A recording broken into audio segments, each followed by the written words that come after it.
साक्षी मलिक ने मुझे पकड़ रखा था, मैंने उसे नहीं। ये भगवान मुझे माफ़ कर दो, ऐसे शब्दों को मुझे दोहराना पड़ रहा है, मुझे शर्म आती है ऐसे शब्दों पे। एक देश का एक जिम्मेदार व्यक्ति ऐसे कैसे कह सकता है गोल्ड मेडलिस्ट महिला को, जिसने विश्व के पटल पे भारत का नाम रोशन किया। हम बहन बेटी वाले लोग हैं, उसे शर्म नहीं, हम उसकी भी इज्जत करते हैं। शायद वो भयभीत हो रहा है। कल से एक बयान सरकार द्वारा दिया जा रहा है कि जंतर मंतर पे जो है राजनीति हो रही है। भैया हम राजनीतिक लोग नहीं हैं। ये जो जंतर मंतर पे कर रहे हैं ये एक सोची समझी साजिश है। देखिए हम साजिश वाले लोग नहीं, अगर आप न्याय दे देते तो हमें आने की यहाँ कोई ज़रूरत नहीं थी। हम जानते हैं आपके ताकत को, हम गरीब और मेहनत कश लोग हैं। आपकी पुलिस और लीगली लड़ाई का मुकाबला नहीं कर पाएंगे, अपने जीवन को खो देंगे आपके सामने, लेकिन हम अपनी बहनों के सम्मान में अपने जीवन को त्यागने के लिए भी तैयार हैं। तो ले मैं भी अब जाता हूँ, अंतिम संकल्प सुनाता हूँ। अब याचना नहीं रण होगा, जीवन जय या कि मरण होगा। अब देश की जनता ने तय कर लिया है, इन्हें न्याय मिलेगा या रण होगा।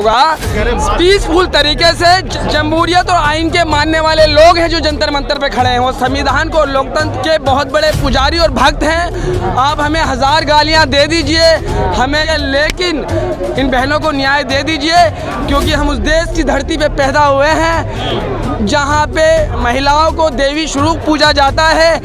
आप निहत्ते एक गरीब मजदूर जो 300 रुपये कमाता है, क्या उससे आप अपेक्षा ये करते हैं? हम देश से प्यार करने वाले लोग हैं, हम देश के टुकड़े करने जंतर मंतर पे आए हैं। सरकार कैसे कैसे वक्तव्य देती है। अरे हम आपसे बहुत प्यार करते हैं नरेंद्र मोदी जी, अमित शाह जी, JP नड्डा जी। सुनिए, आपके विचार ऐसे होंगे जो गरीबों के हित में ना हो, महिलाओं के हित में ना हो, युवाओं के हित में ना हो, तो हम आपका विरोध करते हैं। इसका अर्थ ये नहीं कि हम आपसे नफरत करते हैं। और मैं आपसे हाथ जोड़ के विनती कर रहा हूँ, मेरे भाई पत्रकारों, सोशल मीडिया के जितने भी तमाम पत्रकारों, आपने इस लोकतंत्र को, जमहूरियत को, आइन को जिंदा रखा है। क्या कहेंगे आप जो पहलवान हैं उनके समर्थन में जंतर मंतर पे आए हुए हैं? सबसे पहले मैं आपके सभी श्रोताओं को हृदय की गहराइयों से मैं प्रणाम करूंगा, सलाम करूंगा, सत श्री अकाल करूंगा, जय भीम करूंगा। मेरा नाम मोहम्मद इरफान है। मैं इस देश की मेहनत कश आबादी का एक हिस्सा हूं और मैं एक निर्धन गरीब आदमी जो रेडी पटरी का काम करता है, अपनी 300 रुपये की मजदूरी छोड़ के अपनी बहनों की सम्मान में दूसरी या तीसरी बार जंतर मंतर पहुंचा हूं।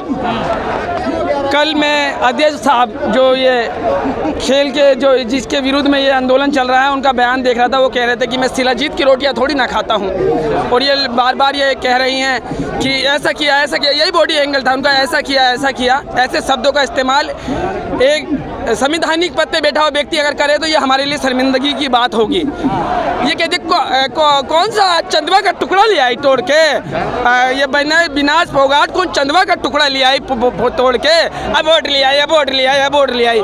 इस तरह के अल्फाज एक ऐसे व्यक्ति के लिए जिन्हें विश्व के पटल पे भारत का नाम रोशन किया है, बेटियों का नाम रोशन किया है, हमारा नाम रोशन किया। अगर एक संवैधानिक पद पे बैठा हुआ व्यक्ति अगर इस तरीके के अल्फाज अगर बेटियों के लिए निकालता है, सम्मानित बेटियों के लिए, तो हम जैसा गरीब निर्धन भी जंतर मंतर पे आने को तैयार है। और सरकार, कल से एक बयान सरकार द्वारा दिया जा रहा है कि जंतर मंतर पे जो है राजनीति हो रही है। भैया हम राजनीतिक लोग नहीं हैं, हमने अपने जीवन में किसी भी पार्टी का समर्थन नहीं करते भाई, हम वैचारिक लड़ाई लड़ने वाले लोग हैं।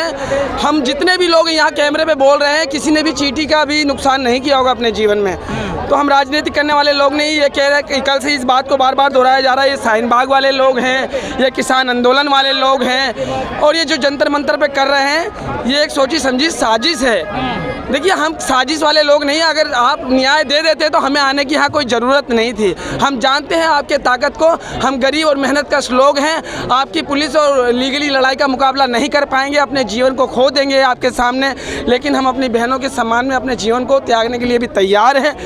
देखिए 10 दिन हो गए इस आंदोलन को, अभी तक है ना मैत्री ना हित वचन दे रही थी, यानी अभी तक है ना वचन दे रही थी, हित वचन दे रही थी कि भैया सब कुछ ठीक हो जाएगा, आप कर लीजिए। इसीलिए कहते हैं हित वचन ना तूने माना, हित वचन ना तूने माना, मैत्री के मूल्य को ना पहचाना। तो ले मैं भी अब जाता हूँ, अंतिम संकल्प सुनाता हूँ।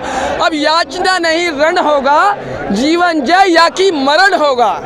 लेकिन वो तो अब देश की जनता ने तय कर लिया है, इन्हें न्याय मिलेगा या रण होगा। पीसफुल तरीके से जमहूरियत और आइन के मानने वाले लोग हैं जो जंतर मंतर पे खड़े हैं। वो संविधान को, लोकतंत्र के बहुत बड़े पुजारी पुजारी और भक्त हैं। आप हमें 1000 गालियां दे दीजिए, हमें कम्युनिस्ट कह दीजिए, अम्बेडकरवादी कह दीजिए, इस्लामिस्ट कह दीजिए, लेकिन इन बहनों को न्याय दे दीजिए, क्योंकि हम उस देश की धरती पे पैदा हुए हैं जहाँ पे महिलाओं को देवी स्वरूप पूजा जाता है। हम अलग अलग जाति धर्म से बेशक आते हों, हम इस मिट्टी से प्यार करने वाले लोग हैं। राजनीतिकरण हो रहा है यार, इस बार राजनीतिकरण के मसले पे बोल रहा हूँ। इस देश का एक सम्मानित व्यक्ति जिसके विरुद्ध ये लड़ाई लड़ी जा रही है, वो कह रहा है कि भैया मैं शिलाजीत की रोटी नहीं खाता। ये हमारे लिए शर्म की बात है। लेकिन वो ये भी तो कह रहे हैं अगर मैं गुनहगार हूं, फांसी दे दूं। देखिए, अगर मेरे साथ ये घटना घटी होती, किसी गरीब के साथ घटी होती, तो पुलिस इस तरीके से लाल कर देती जैसे टमाटर लाल कर देते हैं। तो अन्याय जो भी करे, अपराध जो भी करे, पुलिस का रवैया उसके प्रति हमेशा नरमी वाला नहीं होना चाहिए। इसीलिए हम कहते हैं कि ये दोहरा रवैया क्यों, एक समानतावादी या पूंजीवादी ताकतवर लोगों के लिए एक संरक्षण और गरीब के साथ नाइंसाफी, क्योंकि वकालत के लिए हमारे पास बड़े वकील नहीं हैं। कि हम राजनीति नहीं कर रहे हैं, तो क्या राजनीति करना गलत है क्या? हम चुनाव लड़ रहे हैं क्या, राजनीति कर रहे हैं? हम लोगों पे आप आरोप लगाते हैं, हम जैसे बोलने वाले बच्चों पे आप आरोप लगाते हैं, कल आप हमें जेलों में डाल देंगे। अरे हमने भी आपकी तरह ही एक रास्ता चुना है, हम भी अनमैरिड हैं, हमने भी शादी ब्याह नहीं करी, हम भी अपने ज़मीन और देश और संस्कृति के लिए जिएंगे। आप जेल में डाल दीजिए, शायद आपकी धाराएं कल का सूरज मुझे ना देखने देगी, लेकिन ईमानदारी की बात है, हमने शहीद भगत सिंह, अशफाक उल्लाह, राम प्रसाद बिस्मिल को और दादा छोटू राम को पढ़ा है। उनके मानने वाले लोग हैं, बुद्ध के, अम्बेडकर के, नानक के, अल्लाह के, राम के मानने वाले लोग हैं, भगत के मानने वाले लोग हैं, इस देश से प्यार करते हैं। इसलिए मैं कहता हूँ, बांधने मुझे तू आया है, जंजीर बड़ी क्या लाया है। यदि मुझे बांधना चाहे मन, तो पहले बांध अनंत गगन, सोने को साध ना सकता है वो मुझे बांध कर सकता है। अब इस आंदोलन देखिए, निर्भया, आप लोग मेरी उम्र के हैं, मैं 92 में जन्मा था। मैंने निर्भया जो केस था उसे अपनी आंखों से देखा था, जब देश का नौजवान 3 मुख्य दफ्तर तक पहुंच गया था, वित्त मंत्रालय, गृह मंत्रालय और पीएम कार्यालय की चौखट तक, साउथ ब्लॉक के उस दरबार तक पहुंच चुका था, और वह वर्तमान के गृह मंत्री सुशील कुमार शिंदे को आके सफाई देनी पड़ी थी। तो हम जो हैं इंकलाब के पीसफुल तरीके से प्रदर्शन के और प्रोटेस्ट के रास्ते पे अपने न्याय की गुहार लगाने वाले लोग हैं, क्योंकि हमारे पास करोड़ों रुपए वकील खड़ा करने के लिए नहीं है। कह रहे हैं शिंदे का इस्तीफा हुआ था। अच्छा, आप ये बताइए, ये कल से एक बात जो है मेन मिनिस्ट्री में फैलाई जा रही है, टुकड़े टुकड़े गैंग वाले लोग हैं। आप निहत्ते एक गरीब मजदूर जो 300 रुपये कमाता है, क्या उससे आप अपेक्षा ये करते हैं? हम देश से प्यार करने वाले लोग हैं, हम देश के टुकड़े करने जंतर मंतर पे आए हैं। सरकार कैसे कैसे वक्तव्य देती है। अरे हम आपसे बहुत प्यार करते हैं, नरेंद्र मोदी जी, अमित शाह जी, जेपी नड्डा जी, सुनिए गौर से, बीच में टोकिए मत। लेकिन आपके विचार ऐसे होंगे जो गरीबों के हित में ना हो, महिलाओं के हित में ना हो, युवाओं के हित में ना हो, तो हम आपका विरोध करते हैं। इसका अर्थ ये नहीं कि हम आपसे नफरत करते हैं, हम आपसे प्यार करते हैं यार। लेकिन आप गरीबों के, युवाओं के, महिलाओं के विरोध में जो भी नीतियां बनाएंगे, अगर वो गलत होगी तो इस देश का नौजवान बुलंदी से अपनी आवाज़ उठाएगा। भूषण जी कह रहे हैं कि अगर मैंने इस्तीफा दे दिया तो ये साबित हो जाएगा कि मैं आरोपी हूँ। देखिए, कल वो ये भी कह रहे थे मेरा कार्यकाल पूरा होने वाला है, मेरे इस्तीफे से भी कुछ नहीं होगा, इनका मकसद कुछ और है। वो कुछ भी बोले जा रहे हैं, वो कह रहे हैं इस तरीके से कि साक्षी मलिक ने मुझे पकड़ रखा था, मैंने उसे नहीं। ये भगवान मुझे माफ़ कर दो, ऐसे शब्दों को मुझे दोहराना पड़ रहा है, मुझे शर्म आती है ऐसे शब्दों पे। इस देश का एक जिम्मेदार व्यक्ति ऐसे कैसे कह सकता है गोल्ड मेडलिस्ट महिला को, जिसने विश्व के पटल पे भारत का नाम रोशन किया है। हम बहन बेटी वाले लोग हैं, उसे शर्म नहीं, हम उसकी भी इज्जत करते हैं। शायद वो भयभीत हो रहा है, सूरमा नहीं विचलित होते, एक क्षण नहीं धीरज खोते, तो उन लोगों में से हम हैं। हम विचलित होने वाले लोग नहीं हैं। हम यार देश और संविधान का कहना है कि इससे ज़्यादा भीड़ लगा देंगे वो एक इशारे पर। देखिए, ये टकराव वाली बात कहीं से भी नहीं होना चाहिए। हमने बहुत बड़ी स्थिति देखी थी, ऐसी स्थिति नहीं होनी चाहिए। और गौर से सुनिए मैं क्या कहता हूँ, आपको इस बात को सोचना पड़ेगा। सबसे पहले तो आप मैं पीछे हटिए, और मैं आपसे हाथ जोड़ के विनती कर रहा हूँ, मेरे भाई पत्रकारों, सोशल मीडिया के जितने भी तमाम पत्रकारों, आपने इस लोकतंत्र को, जमहूरियत को, आइन को जिंदा रखा है, और आपके लिए मोहम्मद इरफान आपने के चरणों में अपना शीश झुकाता है, क्योंकि आप है तो लोकतंत्र, क्योंकि मेन मिनिस्ट्री मीडिया ने अपनी ताकत और माइक और अपने कलम सरकार के कदमों में रख दिया। इसीलिए मैं आपको सिर झुका के नमन करता हूँ। इसीलिए मैं आपको शीश झुका के नमन करता हूँ। हम गरीब आदमी किसी से भीख नहीं, अपना अधिकार मांगते हैं। हम गरीब है, 300 रुपये के मजदूर करने वाले लोग हैं। दुनिया की एक कहावत है, सबसे लड़ लेना, गरीब और शरीफ से मत लड़ना, क्योंकि आपकी पहचान को भी खो देगा। लेकिन क्या मजबूरी है अगर ज्यादा उच्च प्रधानमंत्री की क्या मजबूरी है? देखिए हम हरियाणा से आए हैं। सुनिए, कल एक बात सुनिए, राजनीति कौन कर रहा है ये देखिए। राजनीति वक्त तो यहाँ से नहीं हो रहे, आप देख रहे हैं यहाँ से सिर्फ बेटियों की बात हो रही है।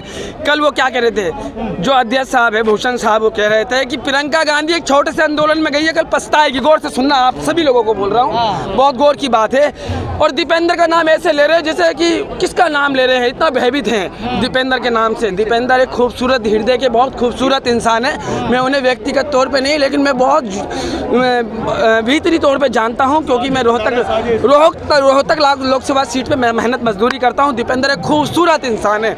वो कह रहे थे प्रियंका किसी भी सीट पर चाहे तो चुनाव लड़ ले उत्तर प्रदेश में आके। मैं कहता हूँ रिवाड़ी से, रोहतक से, भिवानी से, हिसार से, अंबाला से, किसी भी सीट से अगर दीपेंद्र के सामने चुनाव लड़ ले, और आप आम चुनाव 2024 5-6 महीने बाद है, लड़ ले और जीत जाए, तो मैं आपके पेशाब को अमृत समझ के पी लूंगा। अगर आप राजनीतिक की बात करते हैं, मैं बिहार से हूँ। मैं कितना सपोर्ट कर रहे हैं? अरे मैं सपोर्ट नहीं कर रहा, मैं सपोर्ट नहीं कर रहा, मैं सपोर्ट नहीं कर रहा। मेरी बात सुनिए, दीपेंद्र एक अच्छा इंसान है, हम उसका समर्थन कर रहे हैं। अभी मैंने क्या कहा, नरेंद्र मोदी जी से हम बहुत प्यार करते हैं, JP नड्डा साहब से बहुत प्यार करते हैं, इस देश से बहुत प्यार करते हैं, अमित शाह जी से बहुत प्यार करते हैं। लेकिन वैचारिक तो लड़ाई है। अगर हमारे हित में जो फैसले नहीं आएंगे, हम तो बोलेंगे। हम तो गरीब मजदूर है, हमारे पास तो लीगली लड़ने के लिए इतना पैसा नहीं है।